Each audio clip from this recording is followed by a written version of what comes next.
Good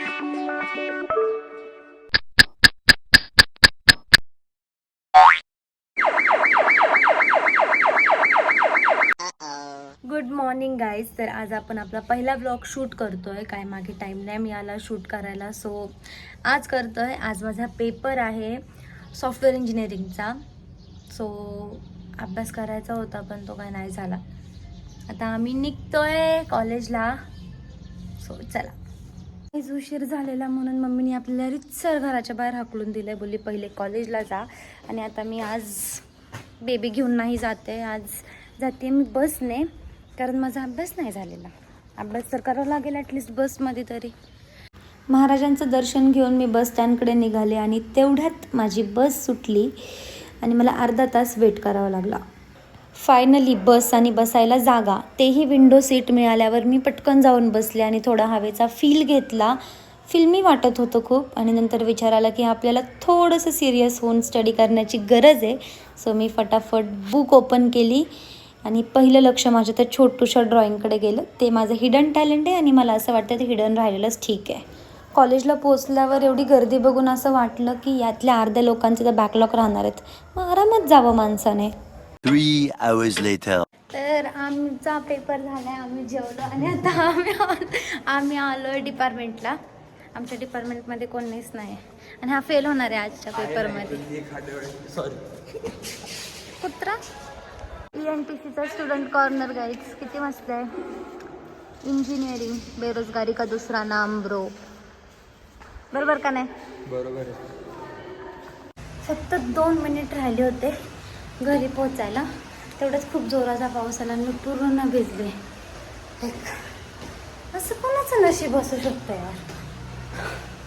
एवढं सकाळी 2 minute मध्ये पोचणार होते तर बस गेली, आत्ता 2 मिनिटात घरी येणार होते तर पाऊस आला. सिरियसली आता चेंज करायचं, आवरायचं आणि एक मीटिंग आहे ती मीटिंग अटेंड करायची. Bye bye. 2 hours later. दुपारची एक मस्त झोप घेतल्यानंतर आता मी उठले आणि आता असं वाटतंय की नारायणगावच्या यात्रेला जावं. किती ओरडतात रे मुलं. नारायणगावच्या यात्रेला जावं आणि बघू आता काय होतंय. पाऊस पण येणार आहे, सो काय ठरतंय बघूयात. आणि यात्रेला जायचं ठरलं. मी शुभमला पिक करायला गेले आणि तिथं मिरर दिसल्यावरती माझ्यातली टिपिकल गर्ल बाहेर आली आणि 2-3 पोजेस मारल्या. पुढे बघा.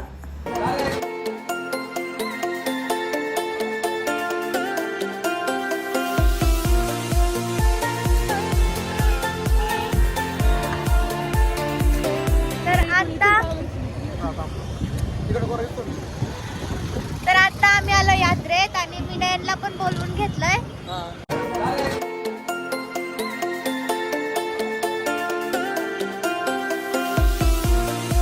तर पहिले आम्ही पूर्ण यात्रा फिरलो आणि आम्हाला खूप विचित्र कॅरेक्टर दिसले. एक दिदी तर आम्हाला ॲटिट्यूड देऊन गेली, बघा पुढे. आणि एका दादाला काय झालं काय माहिती.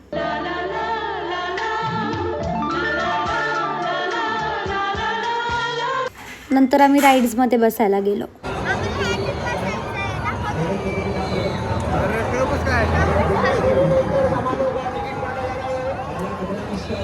जे ऑलरेडी त्यात बसले होते त्यांना बघून शुभम एवढा घाबरला की तो विचारतोय का तिकीट रिटर्न देऊन येऊ का. तर बघा, आणि खूप डेंजर होतं ते खरंच. तर आम्ही आत्ताच जी राईडमध्ये बसून आलो ना, मी सजेस्ट करेल की कोणीच बसू नका, सिरियसली कोणीच बसू नका. तर आता आम्ही आकाश पाळण्यात बसायला आलोय आणि हा छोटा मुलगा एकटाच आलाय डेअरिंग करून ह्या आकाश पाळण्यात बसायला. आम्ही 3 असून घाबरतो. हा एकटा. तुझं नाव सांगते. कोण घाबरतंय? जयेश वायकर. श्रेयश वायकर. किती जागा सोडून बसलाय बघा.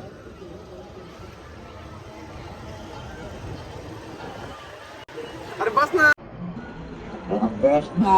शुभम एवढा घाबरला की त्याने डायरेक्ट तोंडाला रुमाल बांधला आणि एवढा जाम पकडून बसला होता ना की बस रे बस.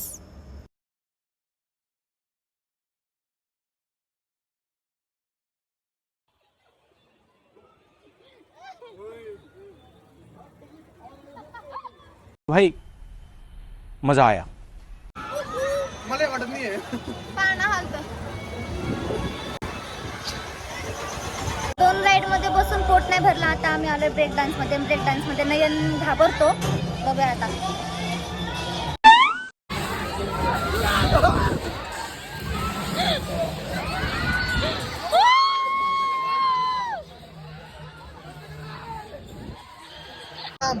यार व्हायचं तर हेअर सेट करण्यातच जाईल सगळं. ब्रेक डान्स नंतर आम्ही दुसऱ्या राईडमध्ये बसलो, बट त्यात काहीच मज्जा नव्हती, फक्त व्ह्यू चांगला होता. मस्त गोल गोल फिरतंय हे, काही मज्जाच नाहीये. बेस्ट आहे बेस्ट. यात तुम्ही बसू नका, यात बसू नका. काही एक्साइटिंग नाही, ॲडव्हेंचरस नाही. फेल चुकलो आपण. आम्ही नंतर स्मोकवाला बिस्किट ट्राय करायला गेलो. त्या काकांनी मला कॉम्प्लिमेंटरी अजून एक बिस्किट दिला, या दोघांना नाही दिला.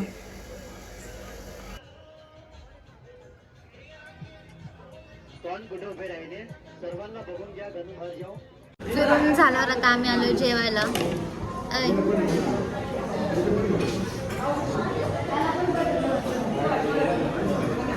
अरे सांगायचं कसं निर्भर असते. So that's all for the day guys. Vlog कसा वाटला मला नक्की कॉमेंट करून सांगा. आवडला असेल तर लाईक करा, शेअर करा आणि हां अजून एक सबस्क्राईब करायला विसरायचं नाही हां. सो भेटूयात पुढच्या व्लॉगमध्ये. Till then lots of love from GH.